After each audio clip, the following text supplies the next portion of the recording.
ध्यान दीजिए और अपनी डायरी में नोट कर लीजिए, क्योंकि आने वाली 1 जुलाई 2026 से आपके जीवन, जेब और रोजमर्रा के बजट से जुड़े 5 बड़े वित्तीय नियम पूरी तरह बदलने जा रहे हैं। नए वित्त वर्ष की पहली तिमाही की समाप्ति के साथ ही देश की बैंकिंग, टैक्स, श्रम और उपभोक्ता प्रणालियों में ये बड़े नीतिगत सुधार प्रभावी होने जा रहे हैं, जिनका सीधा असर आपकी वित्तीय प्लानिंग पर पड़ेगा। इन नियमों को समय रहते समझना आपके लिए बेहद जरूरी है, ताकि आप किसी भी प्रकार के वित्तीय नुकसान या भारी जुर्माने से बच सकें। अगले 3 मिनट हमारे साथ इसी खबर पर बने रहिए, क्योंकि हम आपको देने जा रहे हैं इन सभी बदलावों की एक बारीक और महत्वपूर्ण जानकारी। शुरुआत करते हैं देश की नौकरी पेशा वर्ग और सरकारी कर्मचारियों से जुड़ी सबसे बड़ी खबर से। 1 जुलाई से अखिल भारतीय उपभोक्ता मूल्य सूचकांक के आंकड़ों के आधार पर केंद्र सरकार और कर्मचारियों और पेंशन भोगियों के लिए नए महंगाई भत्ते यानी डीए की घोषणा होने की पूरी उम्मीद है। श्रम मंत्रालय द्वारा जारी औद्योगिक श्रमिकों के मुद्रास्फीति आंकड़ों के अनुसार इस बार डीए में अच्छी वृद्धि की संभावना जताई जा रही है, जिसका सीधा लाभ कर्मचारियों की टेक होम सैलरी पर दिखेगा। इसी तर्ज पर कई बड़ी प्राइवेट कंपनियां भी जुलाई से अपने कर्मचारियों के वेरिएबल पे और अलाउंस स्ट्रक्चर की समीक्षा करती हैं, जिससे कॉर्पोरेट सेक्टर के लोगों के वेतन में भी बदलाव देखने को मिल सकते हैं। दूसरा बड़ा बदलाव इनकम टैक्स और टीडीएस की महत्वपूर्ण समय सीमा को लेकर है। आयकर विभाग ने करदाताओं के लिए जुलाई के महीने में कड़े नियम तय किए हैं।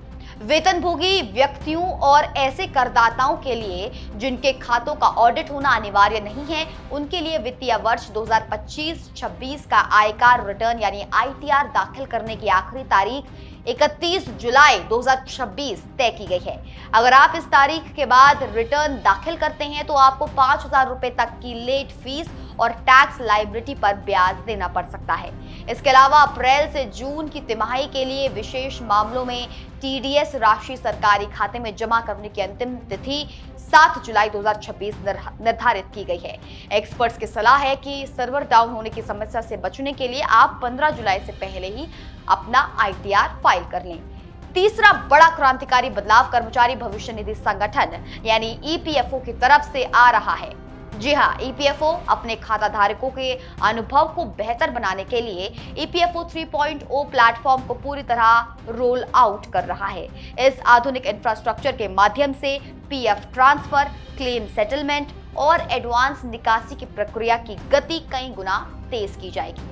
सबसे बड़ी बात यह है कि इसके तहत भविष्य में पीएफ क्लेम की आंशिक राशि सीधे यूपीआई से जुड़े बैंक खातों में तुरंत ट्रांसफर करने के लिए बैक एंड तकनीकी बुनियादी ढांचे को मजबूत किया जा रहा है, जिससे आपातकालीन स्थिति में आपको दफ्तरों के चक्कर या लंबे सेटलमेंट साइकिल का इंतजार नहीं करना पड़ेगा। चौथा बड़ा बदलाव आम जनता को डिजिटल मोर्चे पर बड़ी राहत देने वाला है। भारतीय विशिष्ट पहचान प्राधिकरण यूआईडीएआई ने घोषणा की है कि 1 जुलाई से 31 दिसंबर 2026 तक आधार कार्ड में अपनी ईमेल आईडी अपडेट करने की सेवा मोबाइल ऐप और ऑनलाइन पोर्टल के जरिए पूरी तरह मुफ्त रहेगी। इससे पहले इस सेवा के लिए 75 रुपए का शुल्क लिया जाता था।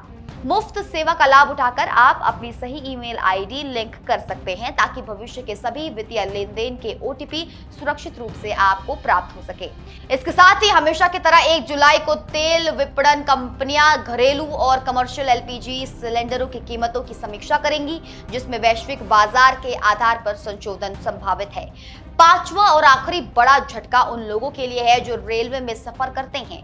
भारतीय रेलवे ने बिना टिकट या अनाधिकृत यात्रा को रोकने के लिए अपने नियमों को बेहद कड़ा कर दिया है। ट्रेनों में बिना टिकट यात्रा करने या वैध पास न होने की स्थिति में पकड़े जाने पर लगने वाली न्यूनतम जुर्माना राशि को सीधे 2 गुना यानी 250 रुपए से बढ़ाकर यहाँ पर 500 रुपए कर दिया गया है। इसके अलावा जो लोग क्रेडिट कार्ड इस्तेमाल करते हैं और यात्रा के दौरान एयरपोर्ट लाउंज एक्सेस का फायदा उठाते हैं, उनके लिए भी बैंकों ने नियम बदल दिए हैं। अब क्रेडिट कार्ड की सुविधाओं का लाभ उठाने के लिए आपको तिमाही में एक निश्चित खर्च सीमा को पहले ही पूरा करना होगा। 1 जुलाई से लागू होने वाले ये तमाम बदलाव देश को डिजिटल पारदर्शिता की ओर ले जा रहे हैं, इसलिए सतर्क रहें और समय रहते अपने वित्तीय फैसले लें।